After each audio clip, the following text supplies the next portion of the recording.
as far as process, the number one thing you need to do is check your credit. Check your credit. Pull your credit report. Okay?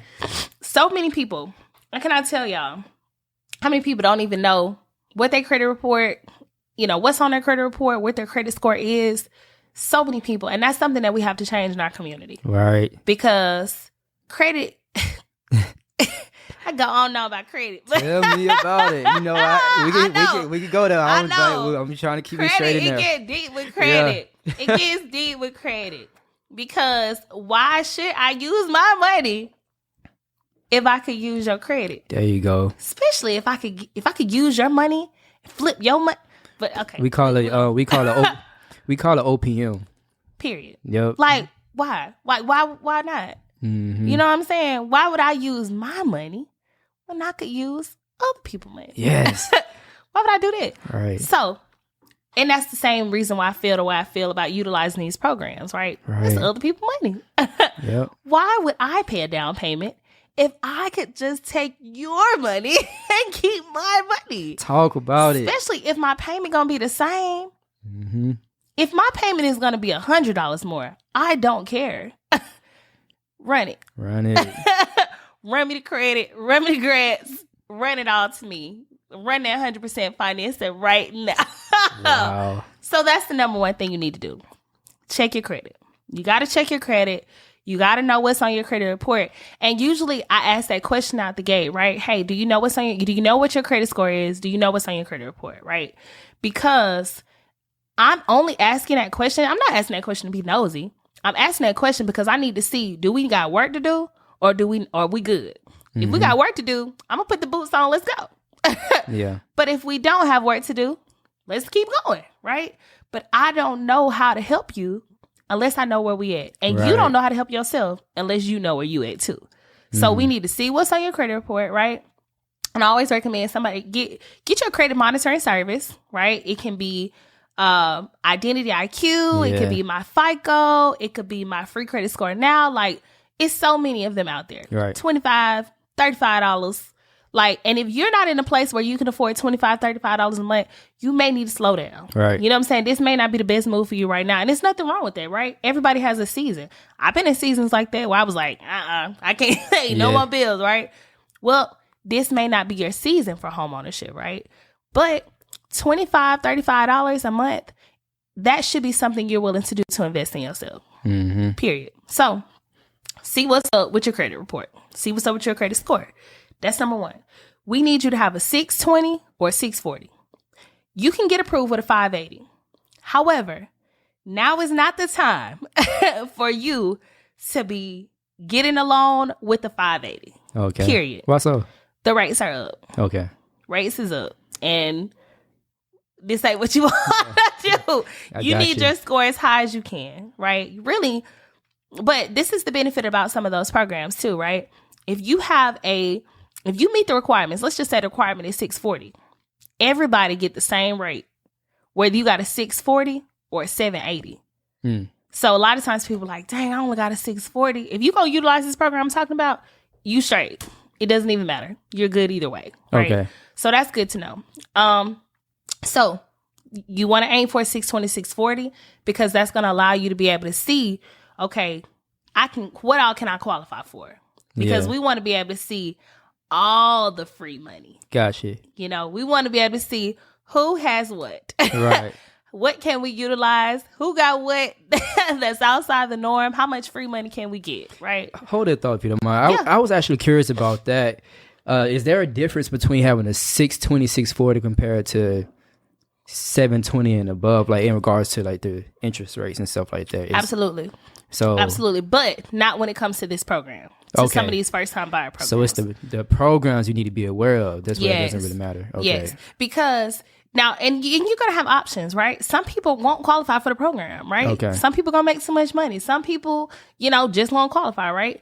If you don't qualify for the program and you have to pay a down payment, then you are going to want your score to be as high as possible. Got you. Right. But if you're looking to get one of these programs, and you can qualify for it, then it doesn't matter if you got a 640 or a 720 because you're going to get the same rate as the person with a 720. That's important to know. Yeah. Because everybody gets the same rate across the board. If the rate for the program is at 6, everybody gets 6. Gotcha. If you got a 720, 850, 6. You got a 640, 6. Okay.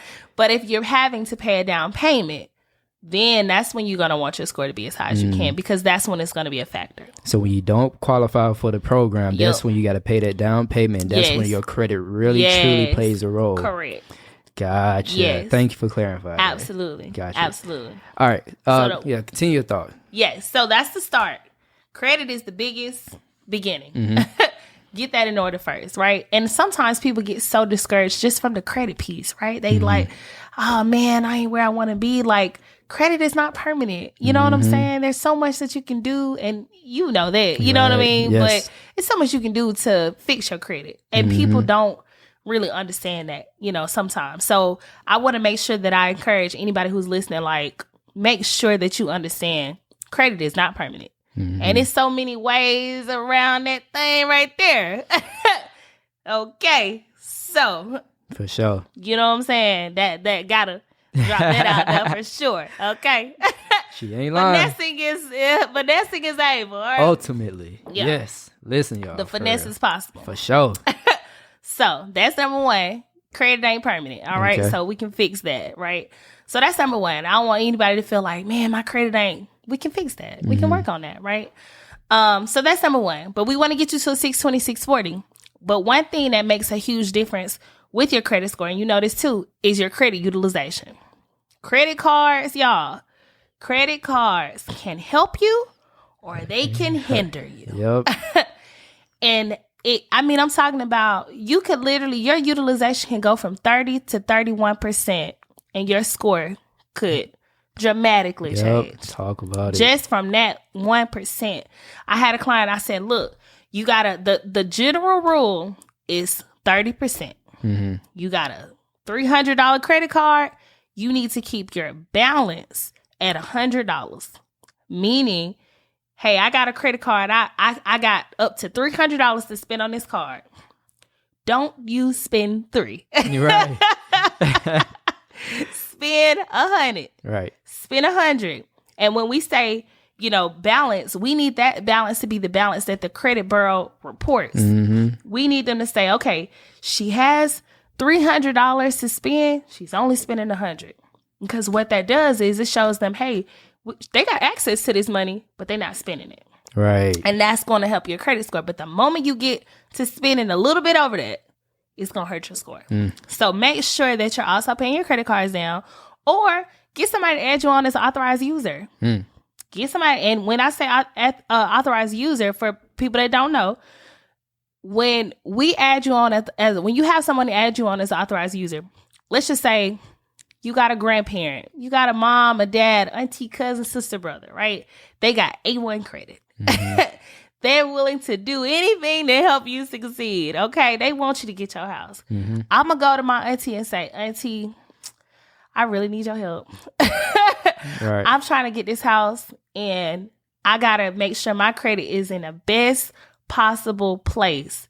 Is there any way at all you can add me onto one of your credit cards as an authorized user? Look, I don't need the card.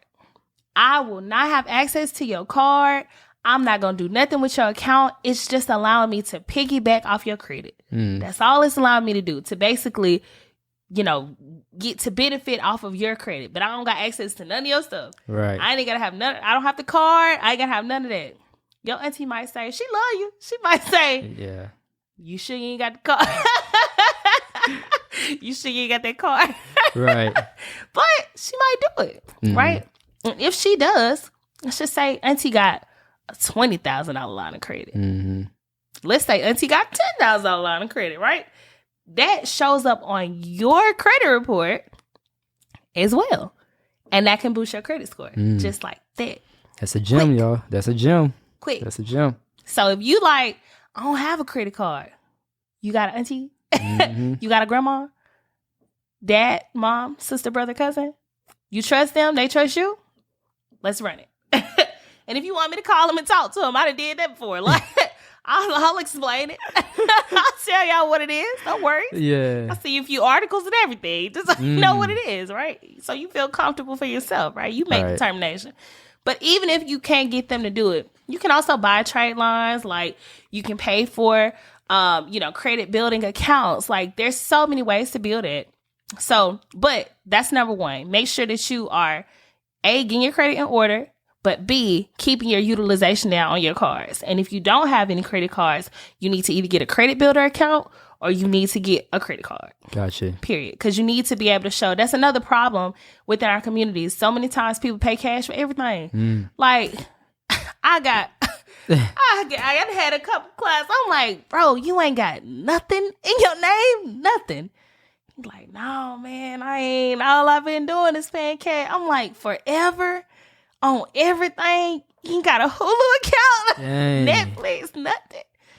Because a lot of these programs, they want you to have 3 trade lines. Right. They could be untraditional. Like, they don't have to be traditional trade lines. Like, and when I say trade lines, that's like your car, your credit card, things like that, right? That shows you've been paying this on time every month.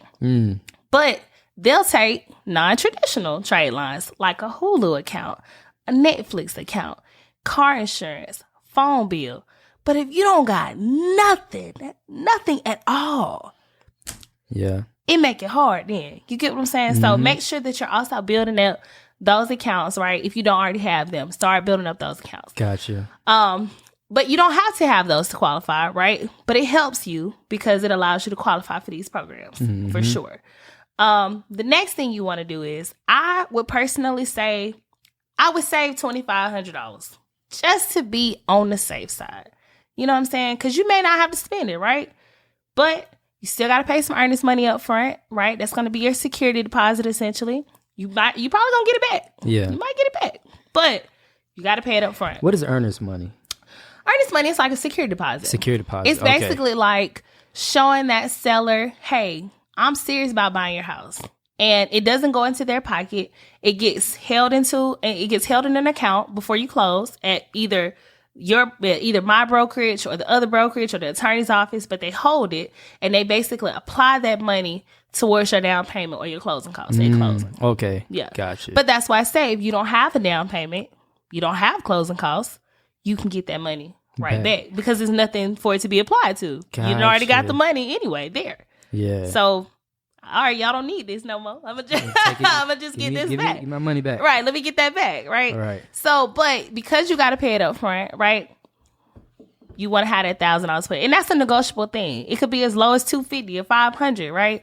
But 9 times out of 10, it's gonna be about $1,000. I would prepare for about $1,000 with that. That's about, that's customary, essentially, especially for this market right now.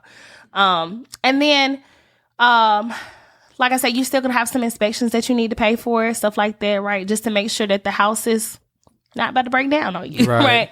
So I would save about $2,500 just to put me in the best possible place. If you ain't got to spend it, great, but at least you got it, right? Right. So you got your credit together, boom. You've made sure you paid your cards down. You got that together, boom. You saved up your $2,500. All you got to do after that is call me. Okay.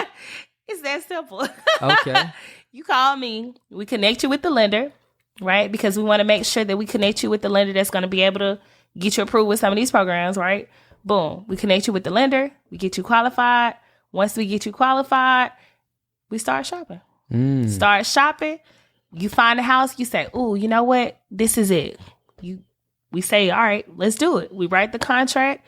That's when you pay your earnest money, right? Once they accept, pay your earnest money deposit.